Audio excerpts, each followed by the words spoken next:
welcome back to Blame the Dice Wargaming. My name's Tim, and today we're looking at a bit more work on the U-wing. We're mostly going to be looking at the interior, how we're achieving the looks, and doing an awful lot of excavating of the model. Have a look. So this is a U-wing I've had for some time, something I got ages ago, and I really like it. It's great on my Scarif board, plus I just think it looks awesome. The only thing about it is it's a bit big. You know, it's quite a long piece, and that really, because of the way it sits, blocks up a lot of terrain. Now, what I'd like to do is these doors, frankly, I need to come back and watch this. It looks like I've actually finished that. But these doors here in the film slide back this way, and obviously that's where you've got the kind of whole landing. And I was thinking, actually, wouldn't it be cool if I remove both doors? So when it's down on the ground, so let me just move this out so you can get an idea. Yes, you still get kind of a lot of heavy cover, a lot of line of sight, but you can see straight through it, so you can still shoot through it, and it's going to look like your troops are disembarking. So to do that, I'm going to need to cut these doors off, and I'm going to need to take this apart. Now, obviously, I say obviously, maybe not, there's screws all the way around it, which I'm going to need to disassemble, to undo to disassemble it. You've got the great big Nerf blaster, which I will show you, if I can remember how that works. There we go, so that pops out, so that's going to need to come out as well, and what I'll probably end up needing to do as well is also taking this actually quite nicely detailed canopy out, or cockpit rather out, because that isn't going to work, and I'll need to replace the entire interior. Now, what I'm going to do is I'm going to have a go at that. Now, I've never done this before, but I'm going to try it because, well, why not? It could be fun. What I'm going to do is I'm going to do it on this one. This is the one that's going to be crashed. So if I make an absolute pig's ear of this one, I can at least hide that with damage and wreckage and what have you. So I don't have to worry too much about this one going wrong, because I think if it does, well, so be it. It's just going to be battle damage, so that's okay. So what I'll do is I'll disassemble this one, take it apart. I'm going to have to build like an internal floor. I'm going to have to build a door or some kind of frame, I think, because I don't think it's just a square. I think there's a bit of a frame. We'll bring up some pictures from Pinterest again, just to show you. There they are on the left, appearing nicely like magic, and essentially I'll use that as my frame of reference, and we'll see how much detail I get. I don't know if I'll go whole hog and do a massively beautiful interior, but I'll try it with this one, because when this thing's crashed, again, to stop this being such a big piece, it'd be good if the doors can be open so you can see through it. Even if you just got one door open and let's just say this side has been blown away, at least, you know, if you look at it from the top, you'll kind of have a good shooting line through it, but also have a good amount of cover, so it shouldn't be too big despite its size. What I'm also going to do on this one is this black panel here. It's harder to tell on this one, actually. I'll show you on the white one. So this black panel here and these two are extensions of the cockpit. So underneath the cockpit, you're supposed to be able to see down low. So what I'm going to do on the black one is I'm going to cut these out. I'm going to replace them with some like thin plastic, I forgot which came from one of my kids' Christmas toys, for some kind of, I don't know, and I will refit it into there, because it will enable it to, again, to see through it whilst you might not be able to shoot through it. I think it'd look really cool if you could see into the ship. Right, so that's a lot of work I've got to do there, and this is a lot of stuff I've never done before, so wish me luck. Removing the screws is a fairly straightforward process, though you will need a fairly thin screwdriver. This hole and this hole are very deep, they go right down deep into the body. However, all the other ones scattered around are relatively easy to access, so it's not a big deal. So I've already removed the screws on this, so let me just show you how that comes apart. So you end up with the bottom half, and again there's a number of screws to remove the firing mechanism, and there's screws here for the feet. However, I've already done that, so they just, when they're out, they're out. So my plan will be, if I want to have these doors open, I'm going to have to remove. And it also means what I'll need to do is I'll need to cut away a lot of this stuff here that supports it. What you're left with is now the bottom half, of course. However, it's got a few interesting parts that I didn't realise, the weapon bit. But interestingly, the cockpit that we'll want to remove, if you do remove that, you get a little bit more than you may have bargained for. You get the front struts. So again, good if you want to be able to do some extra painting. But when it comes to reassembly, because I don't want this housing at all, but I do of course want these, and I still want to have the weapon on the front of it, means I'm going to have to cut away this and essentially make sure that when it goes back together, I'm not losing any structural integrity.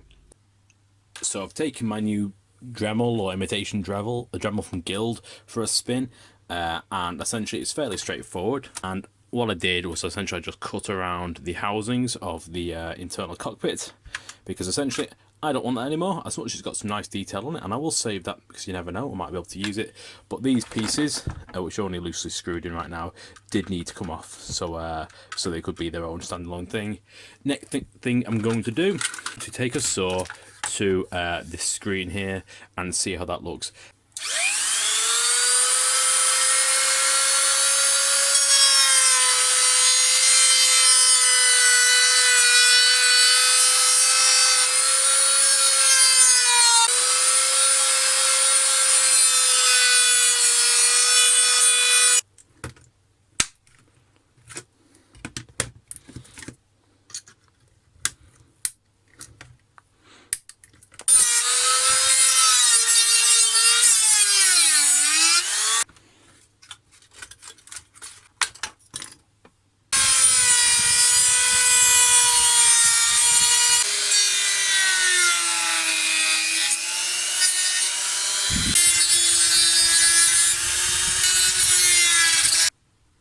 So that's the front canopy removed. It's pretty messy, as you can see, so I'm going to give that a sand around the edges. Hopefully that'll tidy it up.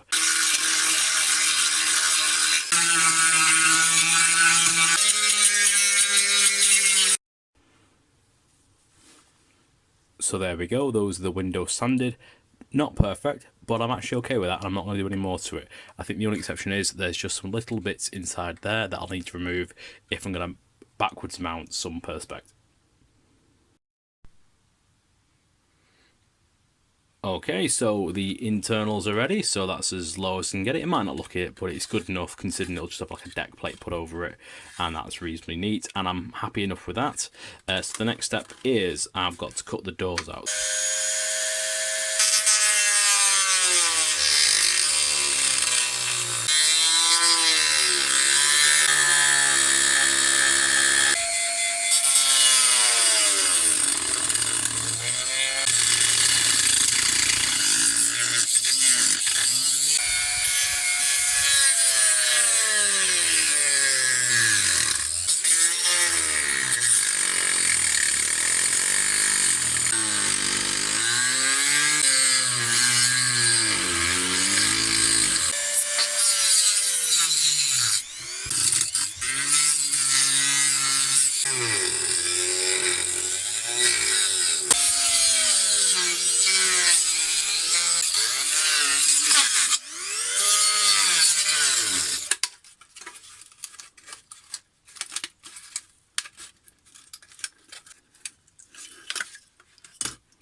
So that's the hatchway removed. That was a bit of an ordeal. I felt like I was breaking into a bank vault for a portion of that.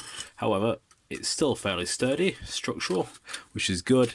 I think I'm going to have to do some more work to this to enable it to sit there. But, you know, we will see what I can do to be able to do that. But, of course, I need to sand around the edges because it's a right mess right now and around the doors. And we'll see what the effect's like and whether or not I'm happy with it or whether or not it needs to be just done as like a battle damage blown out door.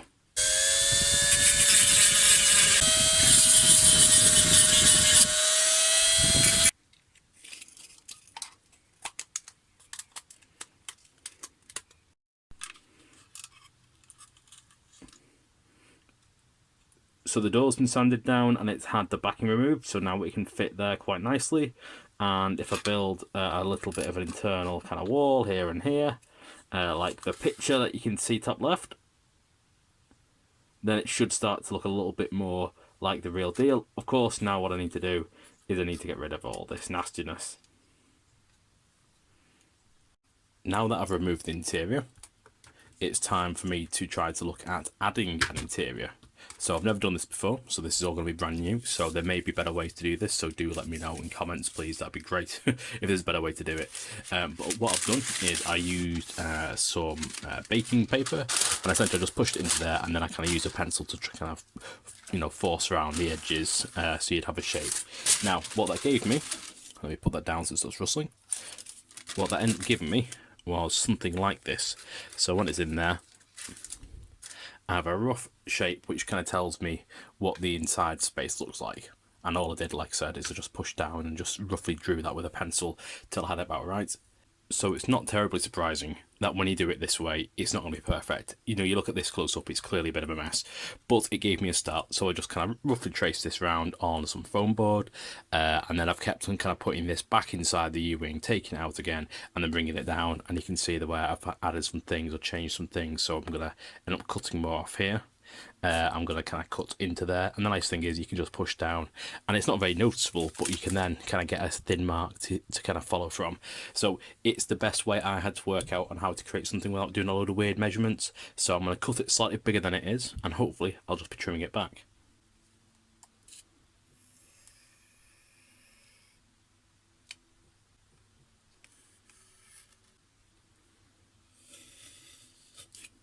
After all that, I'm left with this. So this will be a bit of a trial and error type thing to see how well it fits in. So straight away I've got a problem getting this bit in at the back, so I need to trim these bits, and we can see where it fits at the front.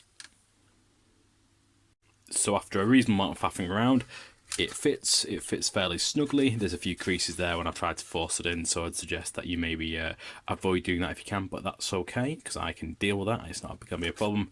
And now all I'm going to do is I'm going to kind of seal it with some hot glue and kind of pinch this down, so when you see it from the side you've got a smooth access surface, and then I can start building the rear bulkheads, and I can start worrying about how we're going to accommodate the front cockpit.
So this is where I'm up to so far. Obviously I have halved them, it's been painted, and I've tried to do some interior. So we've got a whole floor area built here, we've got the door cut out, we've got a pair of chairs I tried to build, which look alright, but they ain't great. Bear in mind, this is all the first time I've ever tried doing any of this stuff, so it's most definitely trial and error. But I'm okay with it. But admittedly, I'm not going to do any more with it because I think, one, my skill isn't up to making it look any better, and two, bear in mind, this is going to be a crashed U-wing, so the idea is it's going to be scorched and fire damaged, so I'm not going to go nuts. And the other part is this, which is the central hull, which separates, it might be easier when you look at where it sits there, separates where the hyperdrive is. And I'll just bring it up, because this is the bit with the kind of the most detail on. So we've got the kind of internal door, we've got some frames to kind of finish it off. It's alright. I'm sure if you've got half a bit of skill, you'll be able to do something much better than I can. However, I'm going to leave it there. So the next bit will be me painting the insides of this so it all becomes one colour. I'll be affixing the sliding door on the outside of there, and then we'll have the complete thing. And then it's time to break it up. I'm going to paint this with a bit of uniform grey. Only the bits that you're going to see, so just these interior pieces. So let's see how that goes.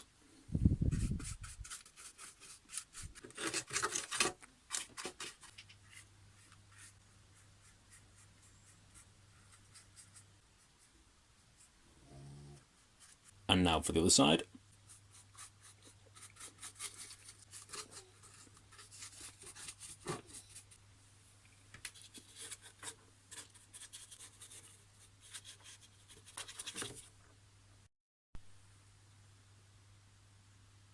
Plan is next to give it probably a dry brush with something to start kind of weathering it, just because obviously it's very bland right now. Throw some colour onto the seats just so they're a bit more defined. Colour inside the reactor housing for the fast and light drive. So I've scoured the internet trying to find some images to tell me what the inside of this looked like on Saw Gerrera's ship.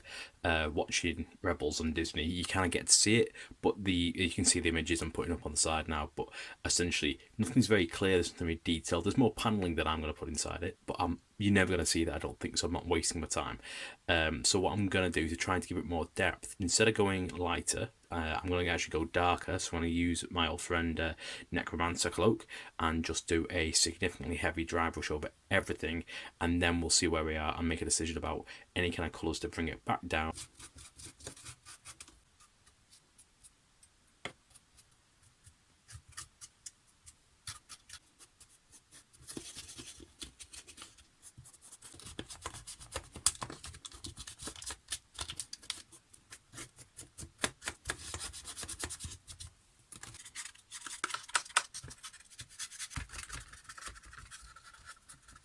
And now that's done, the same again, but with plate metal. I'm going to put more attention onto the decking plate, particularly on the exits and egresses, and also where the hyperdrive engine is, which will be here, moving in that way. It really doesn't look like much, but that's what I'm going to leave it there. The exception is I'm going to put on some shining silver, and all it's going to be is on the deck plates to the entrance and egress points here, just because the metal that I used, forget what it's called, before, didn't quite give me the rough and worn sliding people in and out kind of feel. So I'm going to do that, and then that'll be this bit done.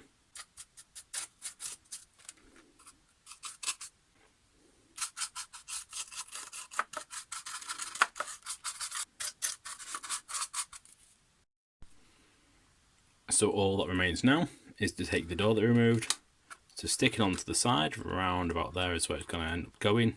Yes, there's some work I'm going to have to do to go back and fill some holes, but essentially when I found the right place for that, we'll have a U-wing with an opening side hatch, so when it's crashed you'll be able to see on the inside of it and see all the way through it. You'll be able to see the pilot seat, you'll be able to see the hyperdrive, and I'll be pretty pleased with that.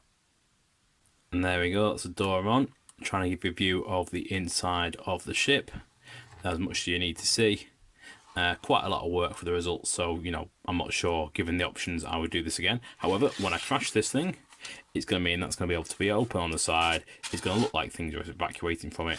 That's going to work for me. And because we replaced all the kind of the windows with some perspex, you're going to be able to see through it in some other ways, which I do quite like.